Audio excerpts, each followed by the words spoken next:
Voy a tratar de compartir con ustedes conceptos que me parecen centrales, quizá básicos, pero que son dignos en todo caso de ser reafirmados y eventualmente profundizados, cosa que no podría hacer yo, pero en esa dirección será mi invitación o mi convocatoria. Obviamente todas las profesiones contemporáneas, todas, no solamente se mueven al ritmo de su praxis concreta, sino también de los aportes que ese campo de la cultura llamado ciencia les entrega a través de los productos de su labor constructiva de conocimiento, y no solamente los productos, sino también los métodos que supuestamente sigue la ciencia para producir esos conocimientos. De modo que hoy por hoy es un lugar común que la formación de cualquier profesional debe estar atravesada por la formación científica y en particular en el método y en la práctica de la investigación. Sin embargo, no queda siempre claro qué es lo que debemos entender por investigación, cuáles son realmente los genuinos caminos que sigue el trabajo científico para producir ese resultado que se llama ciencia. Ahora, ¿por qué digo esto? ¿Por qué es importante volver sobre la cuestión acerca de qué se entiende exactamente por ciencia? Por el hecho de que el conocimiento científico, el discurso científico, tiene una tremenda visibilidad social, tiene un tremendo eco en las poblaciones y en las personas, y eso hace que los contenidos de ese discurso sean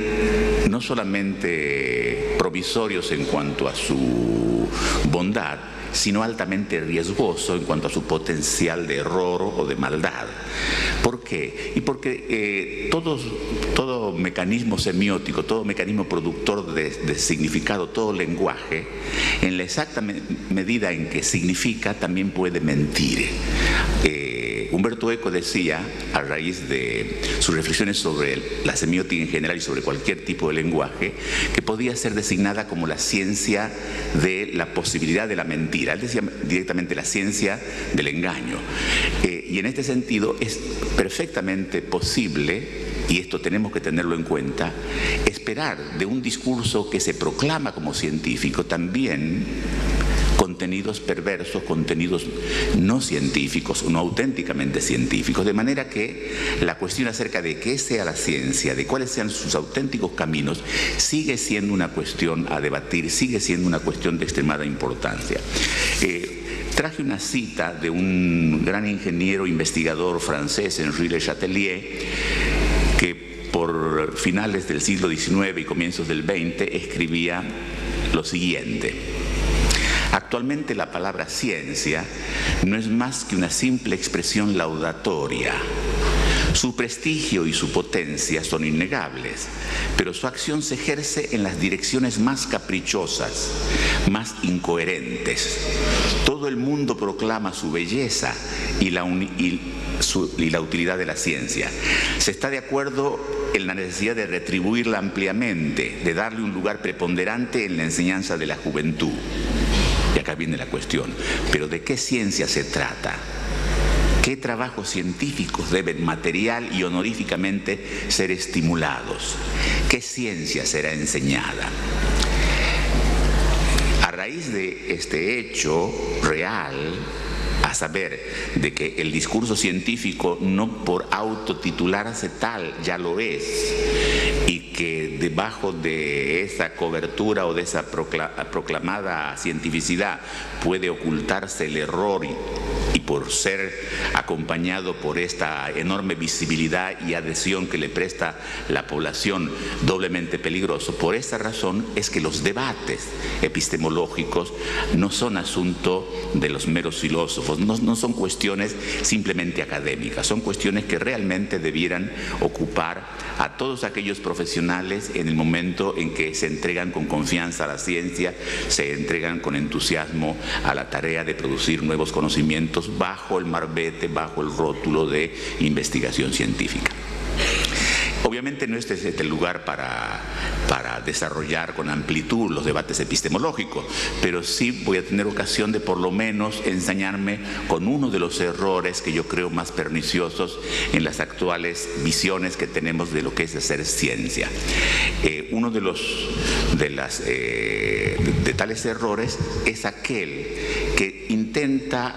reducir a la investigación científica a la dudosa artesanía de testear hipótesis.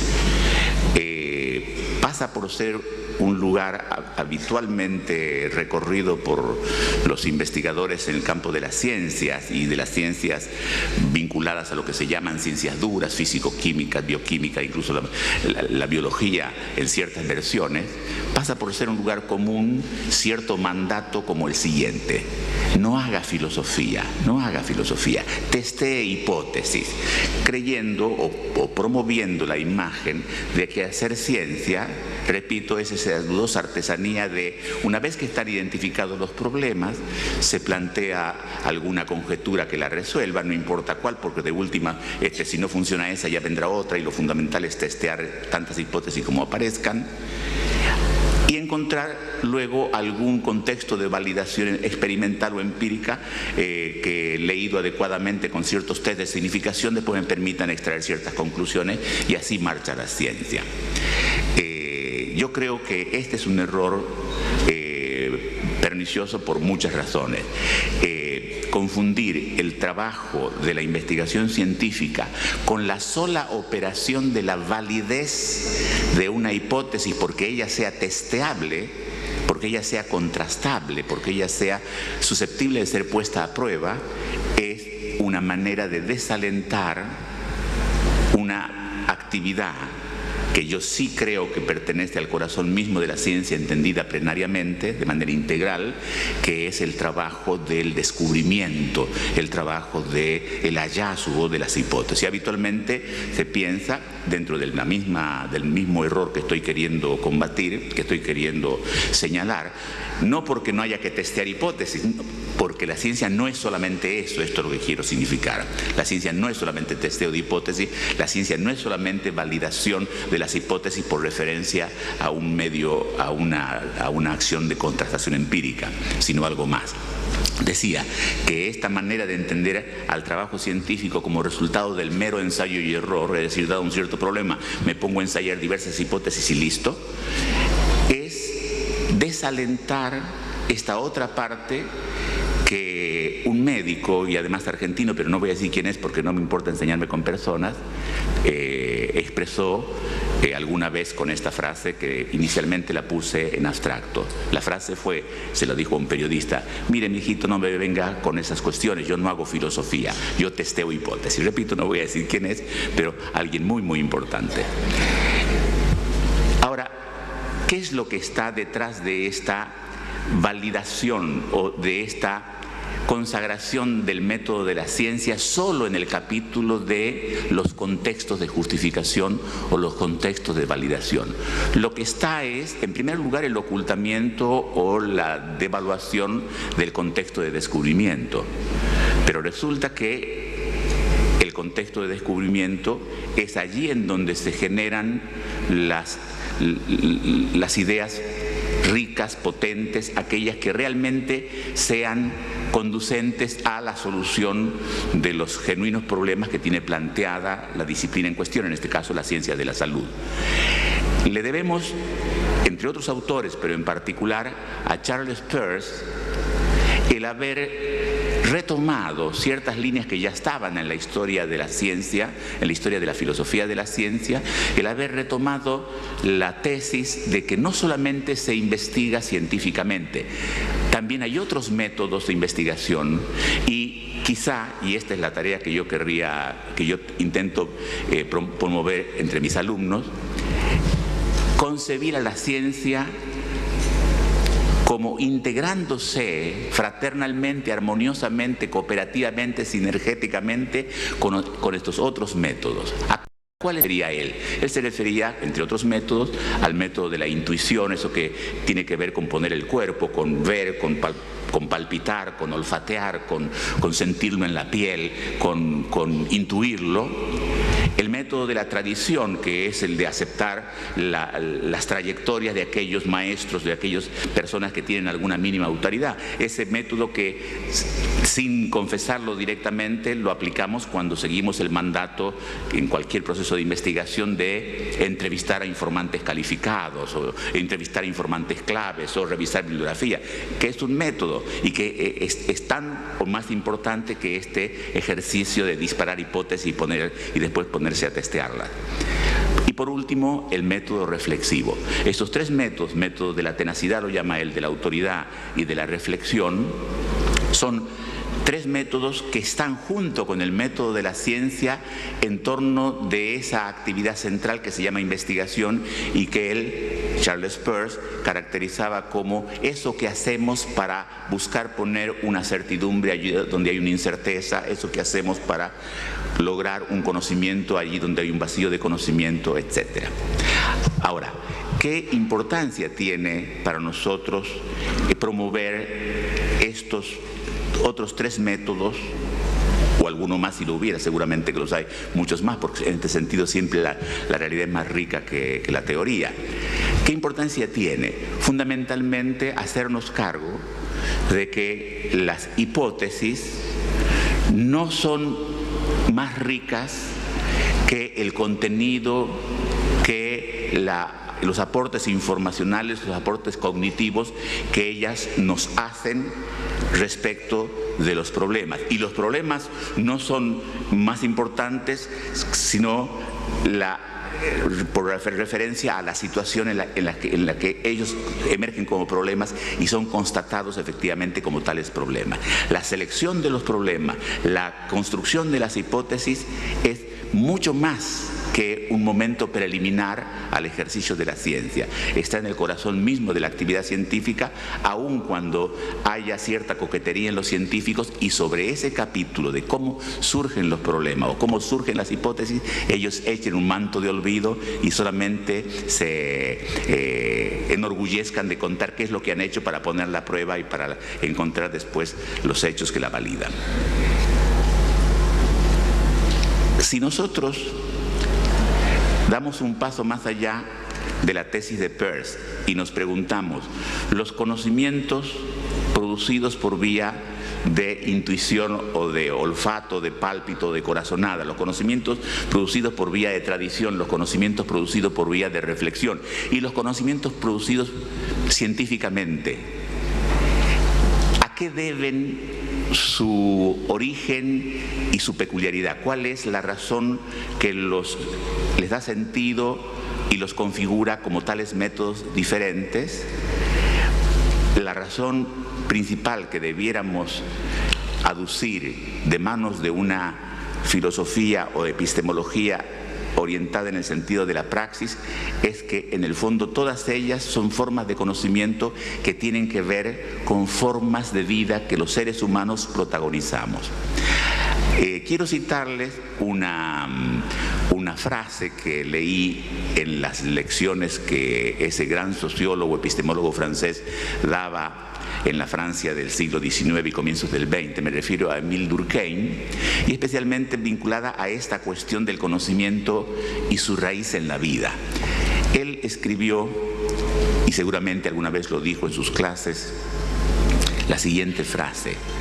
el mito es la ciencia de las sociedades primitivas, en la misma manera o del mismo modo que la ciencia es el mito de las sociedades contemporáneas. Les repito la frase para que la piensen un instante. El mito es la ciencia de las sociedades primitivas, del mismo modo que la ciencia es el mito de las sociedades contemporáneas. Inicialmente esta frase, que suena paradójica, puede producir la apariencia de que está atacando a la ciencia y degradándola a la condición de mito, pero no es esa la intención de la frase misma, al menos, no sé la intención de él porque él ya no está entre nosotros para preguntarle, pero la frase misma lo que está diciendo es: mito y ciencia son configuraciones cognitivas que cumplen una misma tarea, ser funcionales a la sociedad que las engendra y que las utiliza y que las emplea para resolver sus problemas. Y los modernos hacemos ciencia porque tiene que ver con la forma social en la cual ese conocimiento se genera. Y el mito era narrativo porque tenía que ver con las comunidades de ese momento y con las demandas y necesidades de esa praxis social. Ahora bien, si nosotros, de manos de estos grandes autores que vincularon permanentemente el conocimiento con las praxis, nos preguntamos, ¿y estos métodos, al menos estos 4 que he citado, cómo se los puede vincular con las praxis humanas? Fácilmente encontramos el hilo conductor, y es que todo lo que tenga que ver con el conocimiento perceptual está vinculado con la vida corporal, todo lo que tiene que ver con las tradiciones está vinculado con la vida comunal, todo lo que tenga que ver con la reflexión está vinculado con la vida transcomunal de las sociedades con estados y con universidades y con escuelas y con necesidad de mediatizar las diferencias de clase para integrar y producir después de las constituciones cuerpos legales que rijan nuestra acción, y esto exige el debate, exige la reflexión, exige la confrontación, etc. Y la ciencia tiene que ver con estas sociedades vinculadas a la industria, vinculadas al desarrollo científico-técnico y a la promoción de los desarrollos comerciales en el intercambio, etc. Las ciencias están fuertemente vinculadas la innovación tecnológica, tan fuertemente vinculadas a lo que los sociólogos llaman el ámbito de las sociedades civiles, es decir, luego del Estado, ese conjunto de actividades contractuales en donde libremente el hombre se dirige a invertir sus esfuerzos allí donde crea que es más promisorio o más esperable encontrar buenos resultados. Si la ciencia tiene que ver con todo esto, entonces es absolutamente necesario que nosotros podamos integrar en la práctica científica plenaria, la que yo llamo científica plenaria, que se ocupa de la integración de todas las formas del conocimiento, el poder incorporar también para cada uno de estos momentos del conocimiento y de formas de vida el correspondiente tributo de esfuerzo para que el conocimiento resulte finalmente lo más rico posible. Apliquemos esto ahora al objeto de las ciencias de la salud. ¿Cuál es el objeto de las ciencias de la salud? Esta es una cuestión que, aún teniendo una relación con la salud, no como profesional que interviene con el paciente o interviene directamente como un actor, como un agente de salud en las comunidades, sí me ha inquietado, me ha preocupado, me ha interesado, me ha ocupado. Como epidemiólogo, efectivamente comencé mi actividad en el área de la salud como miembro del Instituto Nacional de Epidemiología de Mar del Plata, y luego como docente en departamentos de medicina preventiva, de sociología médica, etcétera, donde tuve el gusto y la suerte de conocer a intelectuales que me enseñaron mucho y con los cuales compartí estos esfuerzos. Hago esta aclaración porque voy a voy a hacer referencia a conceptualizaciones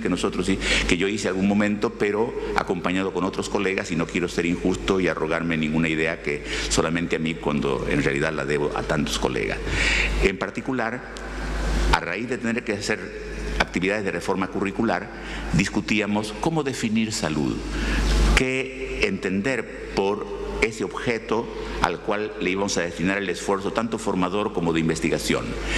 Y del debate resultó la idea de que la salud obviamente no es lo que alguna vez se escribió, se pensó y se escribió y luego se repitió sin demasiado tino por parte de la Organización Mundial de la Salud, de que es la mera ausencia de enfermedad. ¿Sí? En principio no hay tal ausencia de enfermedad nunca. El ser humano tiene en su destino formativo el estar en relación permanente, en dialéctica, entre salud y enfermedad. Por eso el concepto citado de Eduardo Menéndez de salud, de enfermedad, atención, nos pone en relación con un concepto más rico, que es el de atención, el cual implica dialécticamente los otros dos. En realidad, la salud debe ser definida como la atención de ella, y se la atiende a ella en tanto y en cuanto la enfermedad es un componente inseparable, un momento mismo de la salud. La enfermedad es un momento de la salud. No es bueno anhelar no estar enfermo, es bueno anhelar tener recursos para atender la salud oportunamente. Y en este sentido, el elemento que nosotros quisimos recuperar de manera muy entusiasta es el instalar frente a los alumnos, primero frente a los docentes de las facultades de medicina o de ciencias vinculadas a la salud, instalar la idea de que algo es no por inercia, sino que una vez que ese algo se ha producido, su tarea es reproducirse continuamente. Para decirlo de una manera simple, disculpen los ejemplos que doy, pero soy profesor de hace tantos años que no puedo dejar de ser profesor, tener los tics del profesor. Alguien es profesor no porque le dan un título, alguien es profesor porque día a día vuelve a armar su clase y a impartirla. Y alguien es un organismo viviente, digamos una humilde bacteria, no porque alguien la consagró como bacteria, no es un cristal de roca. Bacteria tiene que seguir siéndolo día a día, minuto a minuto, y ese incesante metabolismo es actividad autorreproductora. Entonces, el concepto de reproducción es fundamental. Por eso, la primera idea es el incesante proceso de autorreproducción de los seres vivientes y por ende también del ser humano, que es un viviente de extremada complejidad. De allí la idea de que la tarea del viviente humano es reproducirse en todos sus niveles de integración, reproducirse como cuerpo, reproducirse como miembro de una comunidad, familiar primero, vecinal después, aldeana posterior, etcétera, reproducirse como ciudadano al interior del Estado y reproducirse como agente tecnoeconómico al interior de las sociedades civiles, estar permanentemente en esta actividad autorreproductiva. Y de allí entonces definimos a la salud, enfermedad, atención como el conjunto de las actividades destinadas a preservar los procesos autorreproductores del ser humano. Es por referencia a esa definición de la salud como vinculada estrechamente a los procesos de la autorreproducción del ser humano y en todos sus niveles de integración, es decir, repito, disculpen, como cuerpo, como comunidad, como Estado, es decir, como ciudadanía y como societalidad, es decir, en las relaciones de contractualidad, que me gustaría ir redondeando mi charla por relación con el concepto de ética. En efecto, y de cuidado. En efecto, un rasgo dominante del ser humano, un rasgo distintivo, definitorio de él,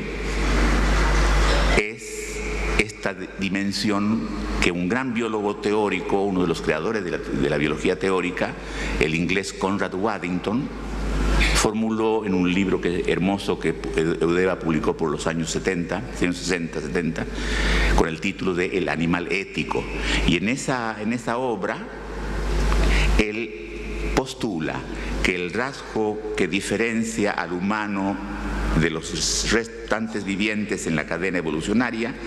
es que en el ser humano aparece la función eticizante. Este es otro asunto que en sí mismo implica un curso y no tengo el tiempo para desarrollar nada acá, pero en principio me gustaría distinguir rápidamente derecho, moral y ética, porque son términos que se confunden habitualmente. Voy a usar para esta ocasión, y porque es algo de fácil aprehensión, un estilo de definición que lo tomo del gran jurista argentino Carlos Cosio. Él, cuando estuvo ante la tarea de distinguir derecho de moral, empleó un concepto que a su turno lo tomó de Giorgio Del Vecchio, que es el siguiente. El derecho es aquella ciencia que estudia las interferencias intersubjetivas por objetos. En el mundo del derecho nos interesa deslindar los derechos de ella de los míos, es decir, cuáles son los límites de mi libertad y en consecuencia cómo interfiere mi libertad con la libertad del otro. En cambio, la moral tiene que ver con la interferencia intrasubjetiva, es decir, las distintas pulsiones que yo tengo, mis deseos, mis pequeñas maldades, mis transgresiones, etcétera, cómo hago yo para armonizarlas, para estar en congruencia conmigo mismo entre los valores diversos que están en juego y que me llevan a querer algo pero no deber hacerlo por tal y cual otra razón, etcétera. Toda esa problemática que tenga que ver con mis intenciones, con mi congruencia, con mi coherencia lógico en la acción, etcétera, tiene que ver entonces con lo que él llama la esfera de las interferencias intrasubjetivas. Yo agregaría que la ética, y en esto pretendo seguir algunos autores clásicos que no los voy a mencionar para no malquistarme con nadie, como el campo de las interferencias transsubjetivas. Repito el orden de los términos para que se entienda la diferencia entre cada uno. El derecho, estudio de las interferencias intersubjetivas. La moral, el estudio de las interferencias intrasubjetivas. Y la ética, el campo de investigación de las interferencias transsubjetivas, queriendo significar con esto aquellas interferencias que yo tengo no con un otro ni conmigo mismo, sino con la comunidad como totalidad en donde yo estoy. Y esto para mí es de extremada importancia, porque una vez que accedemos nosotros al mundo de la sociedad civil, del vínculo contractual, en donde construimos nuevas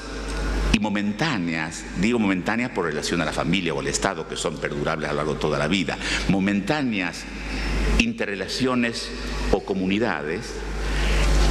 la cuestión acerca de a qué me obligo yo frente a esta comunidad que yo estoy integrando, que yo mismo me sumo a ella y con la cual debo interactuar durante cierto tiempo, ¿a qué me obligo yo o cómo me obliga ella en función de esta relación que estoy construyendo? Quiero dar un modelo de situación porque ha sido trabajado por su gran mentor, su gran investigador principal, que para decirlo con una terminología contemporánea, que fue Sigmund Freud, cuando él se refiere a esa comunidad que crea el psicoanalista con el paciente. Posteriormente, el psicoanálisis ha destinado largas horas, largos tiempos de reflexión sobre esta comunidad que se crea. Pero él empleó la palabra transferencia para describir un proceso complejísimo que se da allí. Mi cadena de razonamiento, y disculpen que tengo allí el tiempo, me está marcando un reloj que ustedes no alcanzan a ver, pero yo sé que me estoy quedando sin minutos. Además confieso que no interpreto cuánto me falta. Simplemente veo que pasa y pasa. Tengo tiempo entonces. Lo cierto es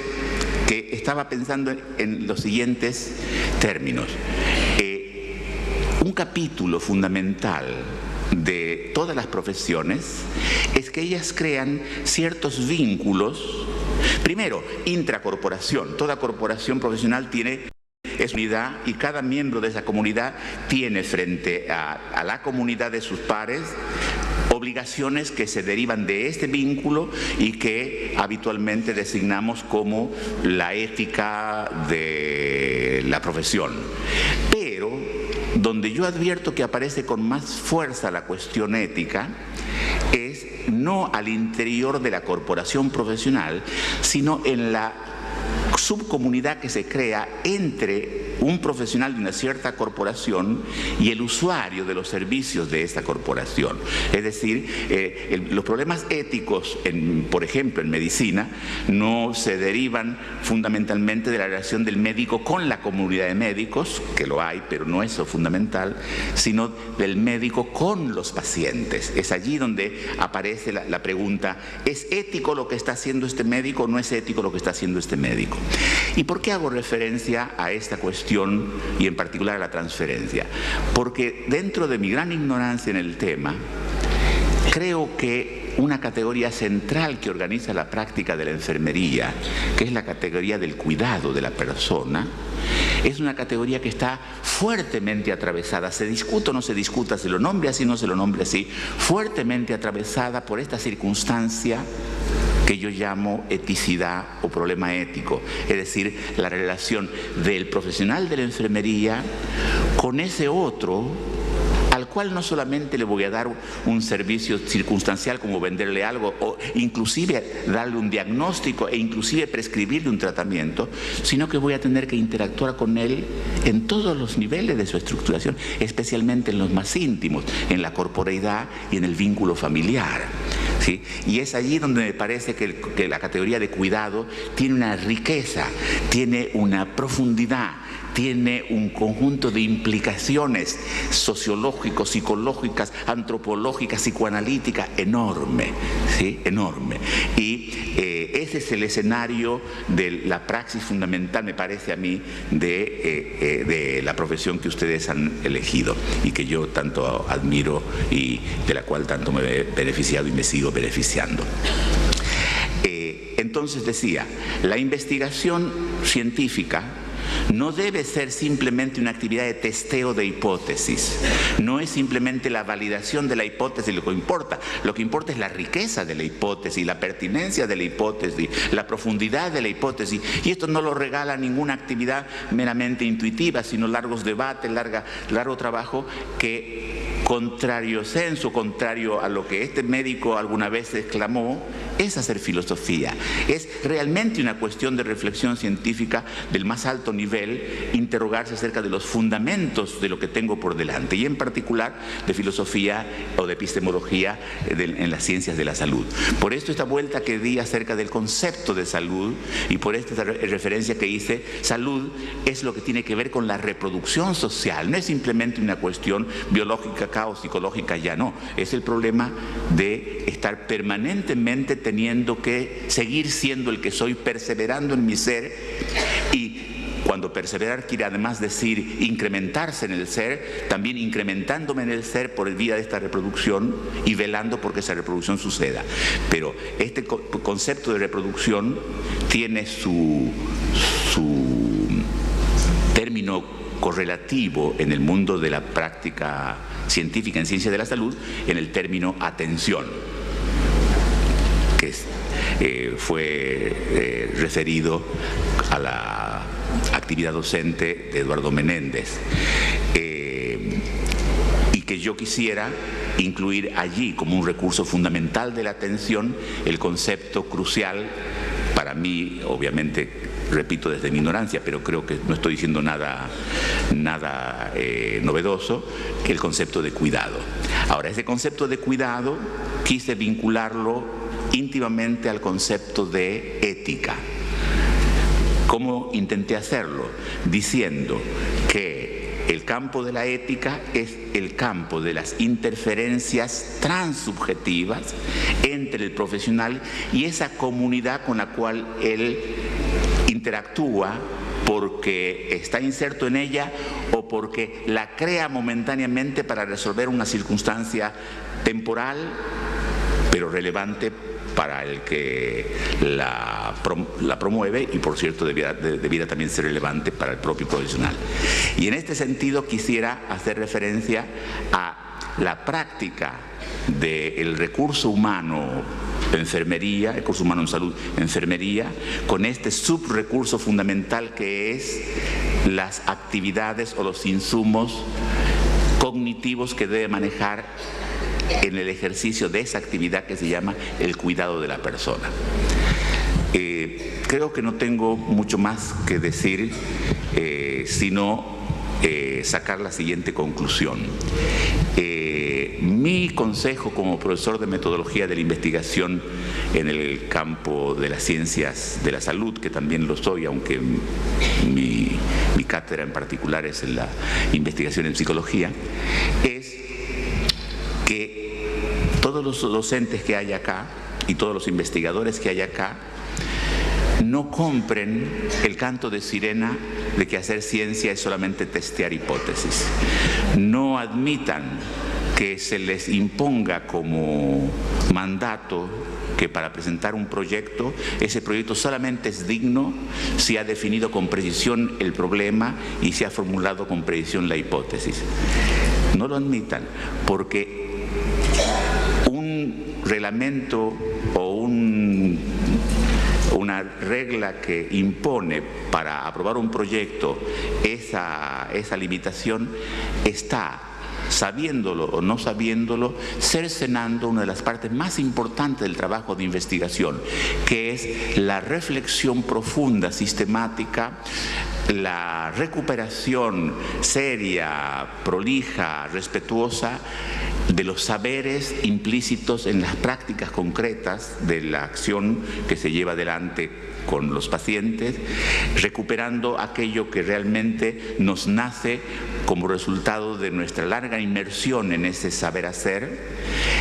y con eso privándonos de todo lo que está por debajo de lo que se ve del iceberg. Si comparamos el conocimiento con un iceberg, lo que se ve como conocimiento explícito es lo menor. Por debajo subyace una masa de saberes enorme, que es el que hace flotar a este conocimiento y que nosotros estaríamos desperdiciando, estaríamos perdiendo si no lo ponemos en primerísimo lugar. Creo que la promoción de una investigación genuina pasa entonces por recuperar la confianza en aquello que nuestro saber